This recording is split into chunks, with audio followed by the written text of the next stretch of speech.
The morning it all began felt like the edge of a storm, quiet, heavy, and full of something that hadn't shown itself yet. Mark Thompson stood in the doorway of his small kitchen, staring at the two young women who had arrived with nothing but matching red duffel bags, tired eyes, and the kind of silence that carried secrets. He didn't know their past. He didn't know their names meant anything. He only knew he needed tenants and they needed a place to stay. But as they stepped inside, the air shifted in a way he couldn't explain, as if fate had just pushed open a door he didn't realize he'd been standing behind. If you believe in kindness, second chances, or the quiet miracles we never see coming, please take a moment to like, comment, share, and subscribe. It truly helps the channel grow and brings more stories like this to life. Mark had been a single father for 4 years, ever since cancer stole his wife and left him with a son who was too young to understand the meaning of loss, yet old enough to feel its weight. 8-year-old Oliver was bright, talkative and kind, but the world around him had dimmed since the day his mother's laughter disappeared from their home. Mark worked long hours at a repair shop, did the best he could with what he had, and prayed the world would cut him some slack. When the bills began stacking higher than the food in the pantry, renting out the spare room became less of a choice and more of a lifeline he was too proud to admit he needed. The two girls, Leah and Lila, were twins, identical in every visible way except for the small scar beneath Leah's left eye. They moved quietly, almost cautiously, like people who had learned to survive by blending into the background.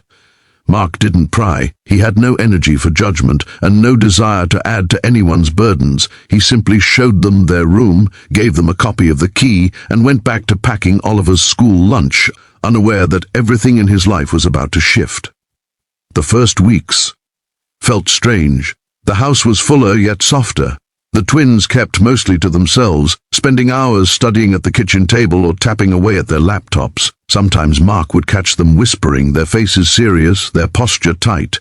But when Oliver walked in, their expressions changed. They brightened. They softened, as if the boy's presence lit something inside them that had long been dimmed. Oliver adored them instantly. He followed them around the house, asking endless questions, showing them his drawings, reading them silly jokes from his school books.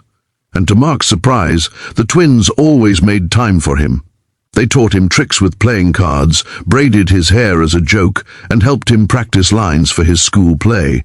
Slowly, gently, laughter returned to corners of the house that had been quiet for years. But life had a way of unraveling even the gentlest piece.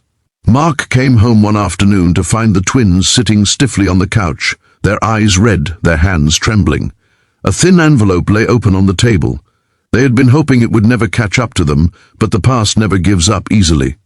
They came from a home that was broken long before they were old enough to escape.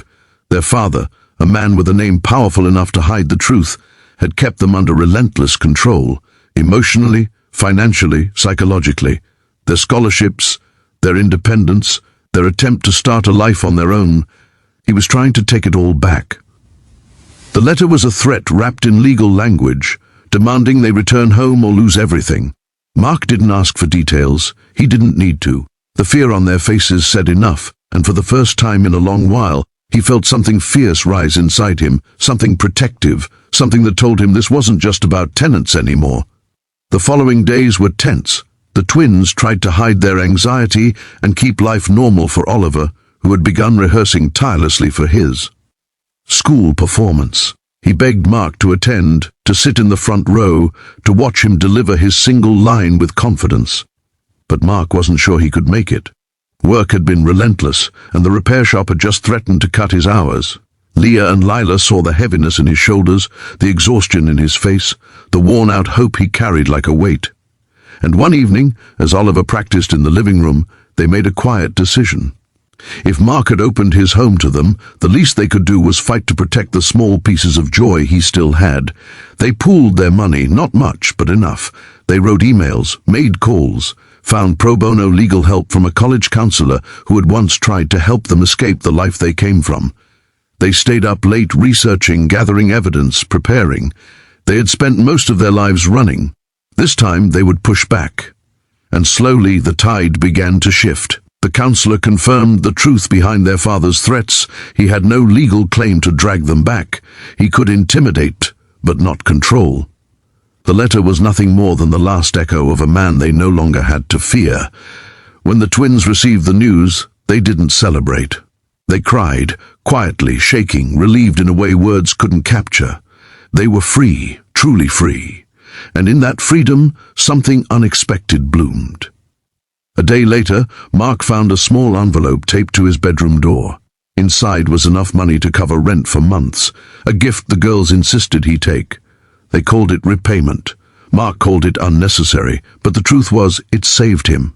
He made it to Oliver's school play after all. He watched from the front row as his son stepped onto the stage, wearing a paper crown and trembling with nerves. But when the boy spotted Leah and Lila waving proudly from the second row, his shoulders straightened, his voice grew stronger, and when he delivered his line, the whole audience laughed, and Mark's heart lifted with a warmth he hadn't felt since the day before everything fell apart. Later that night, the four of them shared dinner at the kitchen table. Pizza, cheap soda, messy laughter. A strange, mismatched little family made not by blood, but by choice, by kindness, by survival. If this story moved you, please like the video, share it with someone who needs hope, and subscribe so more people can find these stories. Your support truly matters. Before the story ends, I'd love for you to comment below, do you believe strangers can become family? Mark didn't know where life would take any of them next, but he knew one thing with absolute certainty. The twins hadn't just rented a room, they had brought something back into his home, something he thought he'd lost forever. The warmth of connection, the healing of shared pain, the reminder that sometimes the people who change our lives the most are the ones we never expected to meet. And in the quiet glow of that ordinary night with empty plates and full hearts, he realized something beautiful. Sometimes the family you find is the family meant to stay.